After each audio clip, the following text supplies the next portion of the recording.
Friends, rebel star Prabhas అభిమానులు మొదటిసారి ఈ ఛానల్ను చూస్తున్నట్లయితే ఈ ఛానల్ను సబ్స్క్రైబ్ చేసుకోవాలని కోరుకుంటున్నాను.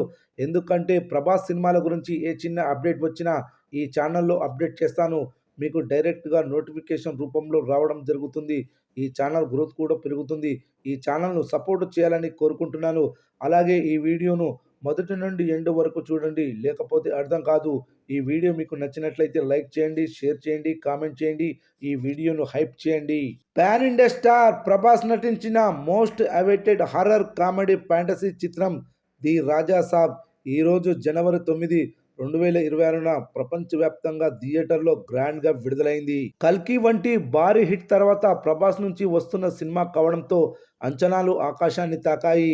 మరి ఈ రాజాసాబ్ ప్రేక్షకులను ఏ మేరకు అలరించిందో చూద్దాం. ముందుగా కథ విషయానికి వస్తే, రాజు అలియాజ్ రాజాసాబ్ ప్రభాస్ ఒక సాధారణ యువకుడు. తన నానమ్మ గంగాదేవి జరీనా వహబ్ అంటే అతనికి ప్రాణం. అయితే గంగాదేవికి మతిమరుపు సమస్య ఉన్నప్పటికీ తన భర్త కనకరాజు సంజయ్ దత్ గురించి మాత్రం మర్చిపోదు. కనకరాజు ఒకప్పుడు దేవనగర సంస్థానానికి అధిపతి.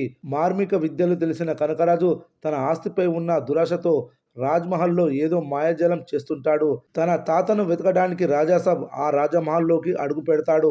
అక్కడ అతనికి ఎదురైన భయానక శక్తులు ఏమిటి, కనకరాజు అసలు ప్లాన్ ఏంటి, తన నానమ్మను రాజాసాబ్ ఎలా కాపాడుకున్నాడు అనేదే మిగిలిన కథ. సినిమా ఎలా ఉందంటే, ఫస్ట్ హాఫ్ సినిమా ప్రారంభం చాలా సరదాగా సాగిపోతుంది. మనం చాలా కాలంగా మిస్ అయిన ప్రభాస్ కామెడీ టైమింగ్ను మారుతి మళ్ళీ గుర్తు చేశాడు.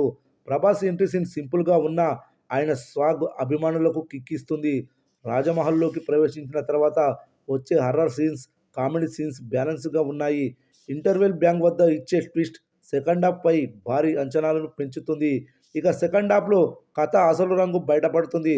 ప్రభాస్ వర్సెస్ సంజయ్ దత్ మధ్య మైండ్ గేమ్ సినిమాను మరో స్థాయికి తీసుకెళ్తుంది. ముఖ్యంగా సంజయ్ దత్ తన భయానక నటనతో వెన్నులో వణుకు పుట్టిస్తాడు.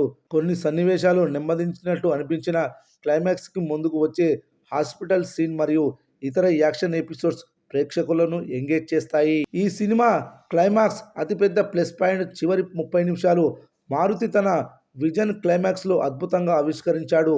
భారీ visual effects, Thaman background music సినిమాను ఒక విజువల్ వండర్గా మార్చేశాయి. రాజాసాబ్ సర్కస్ అంటూ రెండో భాగానికి ఇచ్చిన లీడ్స్ ఫ్యాన్స్కు సర్ప్రైజ్ ప్యాకేజీ. ఇక నటుల పనితీరు చూస్తే ప్రభాస్ వన్ మ్యాన్ షో అని చెప్పొచ్చు. తన లుక్, కామెడీ టైమింగ్, ఎమోషన్స్తో వింటేజ్ ప్రభాస్ను గుర్తు చేశాడు. కనకరాజు పాత్రలో సంజయ్ దత్ అదరగొట్టాడు. Prabhas Sanjay face off scenes సినిమాకు highlight. Malavika Mohan glamour, action సీన్స్తో ఆకట్టుకోగా నిధి అగర్వాల్ పాటల్లో మెరిశారు. రితిక్ కుమార్ పాత్ర పరిమితమే అయినా డీసెంట్గా ఉంది.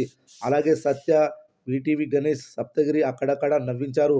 సముద్రకని, బొమ్మన్ ఇరానీ తమ అనుభవంతో పాత్రలకు న్యాయం చేశారు. తమన్ బ్యాక్గ్రౌండ్ స్కోర్ హర్రర్ సీన్స్లో భయాన్ని, యాక్షన్ సీన్స్లో ఉత్సాహాన్ని నింపింది. కార్తిక్ పళని విజువల్స్ గ్రాండ్గా ఉన్నాయి. ముఖ్యంగా రాజ్మహల్ సెటప్ అదిరిపోయింది. పీపుల్స్ మీడియా ఫ్యాక్టరీ ఖర్చుకు ఎక్కడా వెనకాడలేదని ప్రతి ఫేమ్లో కనిపిస్తుంది. ఈ సినిమాకు ప్లస్ పాయింట్స్ ఏంటంటే, Prabhas vintage comedy timing, stylish look, అదిరిపోయే climax, VFX, Sanjay Dutt powerful performance, Thaman background score. ఇక మైనస్ పాయింట్స్ విషయానికి వస్తే, ఫస్ట్ హాఫ్లో కొన్ని సాగతీత సన్నివేశాలు, అక్కడక్కడ రొటీన్గా అనిపించే కామెడీ ట్రాక్, కథలో కొత్తదనం లోపించడం. ఫైనల్గా ఈ సినిమా గురించి, ది రాజాసాబ్ అనేది ప్రభాస్ అభిమానులకు ఒక ఫుల్ మీల్స్ లాంటి సినిమా. సీరియస్ రోల్స్లో చూసిన ప్రభాస్ను మళ్ళీ సరదాగా, స్టైలిష్గా చూడాలనుకునే వారికి ఈ మూవీ పర్ఫెక్ట్ చాయిస్. మారుతి తన మార్క్ ఎంటర్టైన్మెంట్తో ప్రభాస్ కటౌట్ను సరిగ్గా వాడుకున్నారు. కొన్ని లోపాలున్నా ఓవరాల్గా సంక్రాంతి సీజన్లో ఇది ఒక బ్లాక్ బాస్టర్ ఎంటర్టైనర్ అని చెప్పొచ్చు. ఈ సినిమాకు మేమిచ్చే రేటింగ్ 3/5.